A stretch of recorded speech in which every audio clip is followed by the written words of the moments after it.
بسم اللہ الرحمن الرحیم الحمد للہ رب العالمین بارئ الخلائق اجمعین والعاقبۃ لأہل التقوی والیقین الصلاۃ والسلام علی سید الانبیاء والمرسلین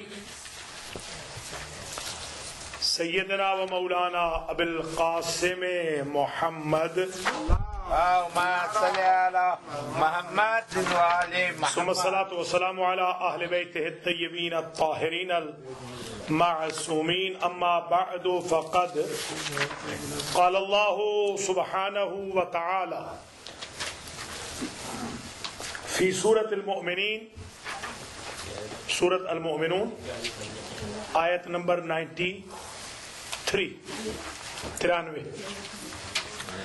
بسم اللہ الرحمن الرحیم قل رب اما ترینی ما یوعدون رب فلا تجعلنی فی القوم الظالمین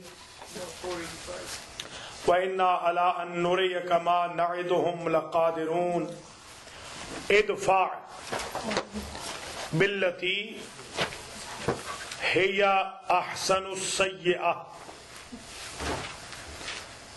برادران و خواہران اسلام، المہدی فاؤنڈیشن کے زیر اہتمام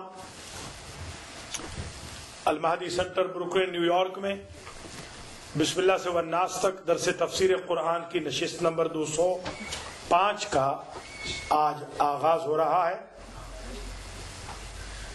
اور آج کا درس شروع ہو رہا ہے، بلکہ آج کا درس اختتام پذیر ہوگا علیکم السلام سورۃ المؤمنون کے اختتام کے ساتھ۔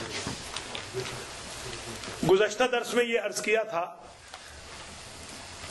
کہ اللہ پناہ دیتا ہے، پناہ لیتا نہیں، اور ان لوگوں پہ کس چیز کا جادو ہو گیا ہے کہ بھاگتے پھر رہے ہیں۔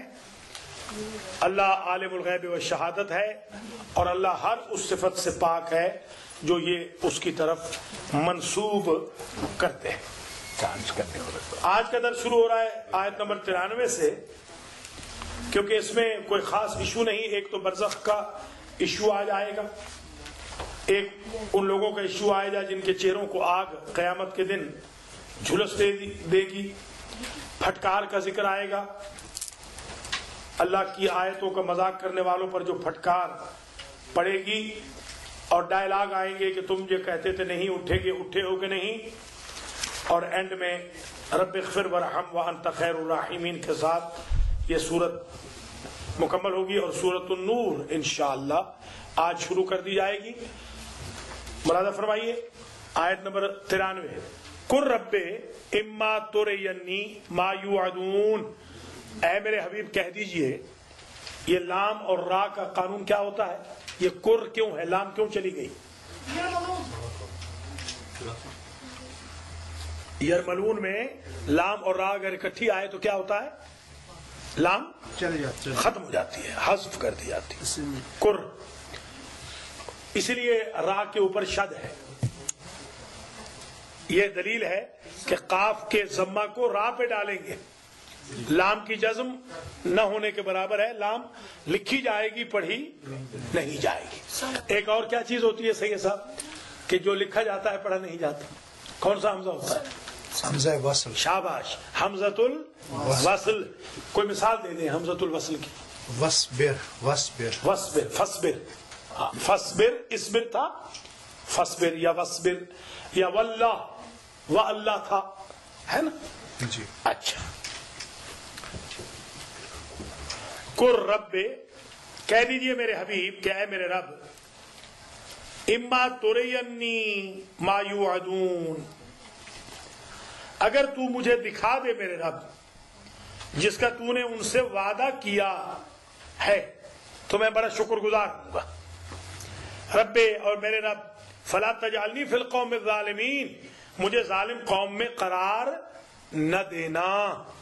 یہ دیکھیں، آپ دیکھتے ہیں نا آج کل جو مذہب کے نام پہ ریلیز ہوتی ہیں، ان کی لیڈنگ جو ہے وہ نیم برہنہ لڑکیاں کر رہی ہیں مثال کے طور پر، تو آپ اس میں یہ کہیں گے کہ بارے العالم مجھے ان میں سے قرار نہ دینا، ایسے لوگوں میں مجھے قرار نہ دینا۔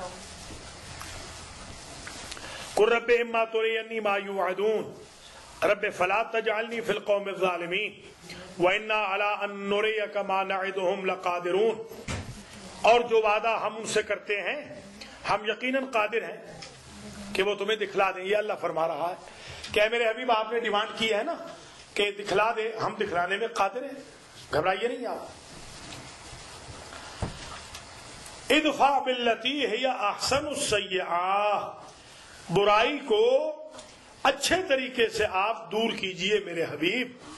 دیکھیے اگر آپ کوئی برا آدمی ہے، گانا گا رہا ہے، گانا بجا رہا ہے، ڈھولکوں میں لے جا رہا ہے، مردوں عورتوں کو گمراہ کیا جا رہا ہے، شادیوں کے نام پہ یزید کے افعال کی طرف رغبت دلائی جا رہی ہے، ادفع باللتی ہی احسن السیئۃ، آپ نے اچھے طریقے سے لوگوں کو ہٹانا ہے اس برائی سے، لڑ جھگڑ کے نہیں۔ لڑ پڑیں گے تو پھر فائدہ کیا ہوگا؟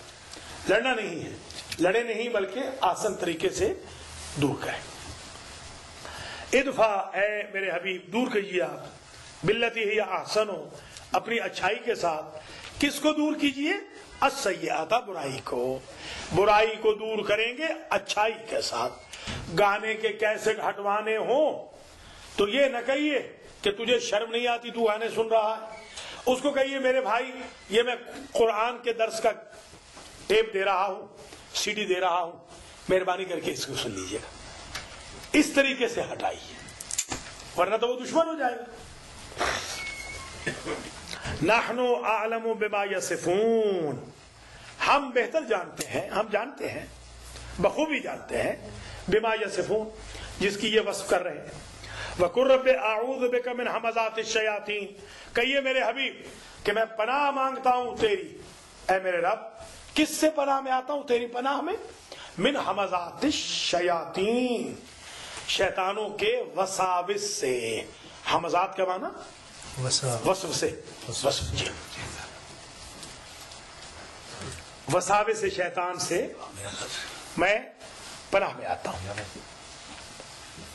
وَأَعُوذُ بِكَ رَبِّ أَن يَحْضُرُونَ، میں تیری پناہ میں آتا ہوں میرے رب اس سے کہ وہ میرے پاس حاضر ہو جائیں شیطان۔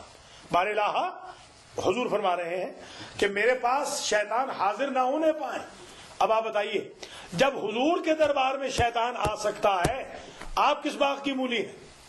کیا آپ اوور کانفیڈنس میں بیٹھے ہوئے ہیں کہ ہم کو تو گمراہ نہیں کر سکتا ہے؟ حضور کو گمراہ نہیں کرے گا مگر حضور کے ساتھ والوں کو گمراہ کرے گا، آئے گا ضرور، وسوسے ان کے ذہن میں بھی ڈالے گا جو حضور کے پیچھے نماز پڑھ رہے ہیں۔ تبھی تو انہوں نے کہا کہ مجھے جتنے زیادہ قرض مقروضین کے نام نماز میں یاد آتے ہیں مجھے اپنے گھر میں یاد نہیں آتے۔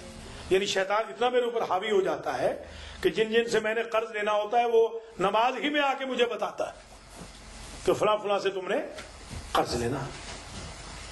تو شیطان تو نبی کی محفل کو نہیں چھوڑ رہا ہے، آپ کیسے سمجھ رہے ہیں کہ آپ کو کچھ نہیں کہے گا؟ وَأَعُوذُ بِكَ رَبِّ أَن يَحْضُرُونَ حَتَّى إِذَا جَاءَ أَحَدَهُمُ الْمَوْتُ قَالَ رَبِّ ارْجِعُونِ، حتیٰ یہاں تک کہ کسی ایک کو موت آئی تو اس نے کہا، جب کوئی موت آ جاتی ہے نا تو کہتا ہے رب ارجعون، اے میرے رب تو مجھے واپس پلٹا دے، ایک مرتبہ مجھے واپس بھیج دے، اب میں بڑی نیکیاں کر کے آؤں گا، اب میں عبدالستار ایدھی بن کے آؤں گا، اب میں حاتم طائی بن کے آؤں گا، اب میں نوشیروان عادل بن کے آؤں گا، اب میں سلمان و بوزر بن کے آؤں گا، اب میں مقداد و کمیل بن کے آؤں گا، ایک مرتبہ بھیج دے۔ لعلی اعمل صالحا فیما ترکتو، شاید میں وہ عمل کر سکوں جسے میں چھوڑ کے آیا ہوں۔ وہ نماز چھوڑ دی تھی میں نے، اب میں نماز شاید پڑھ سکوں، مجھے واپس بھیج۔ زکوٰۃ نہیں دی تھی، اب میں شاید دے سکوں۔ اذان پر میں نے لبیک نہیں کہی تھی، شاید اب کہہ سکوں۔ اقامت کا مذاق اڑایا تھا، شاید اب میں اقامت کا مذاق نہ اڑاؤں۔ میں نے مسجد میں آنے والوں کا راستہ بند کیا تھا مجدہ، مجھے واپس بھیج دے، شاید میں اب راستہ بند نہ کروں۔ گاڑیاں بلاک کی جا رہی، گاڑیوں کے سامنے بیچاریوں کے دیکھو رکاوٹیں کھڑی کی جا رہی، نمازیوں کی گاڑیوں کے سامنے رکاوٹیں کھڑی کر رہے ہیں، اور گانوں والوں کے گاڑیوں کے سامنے پیچھے جا رہے ہیں.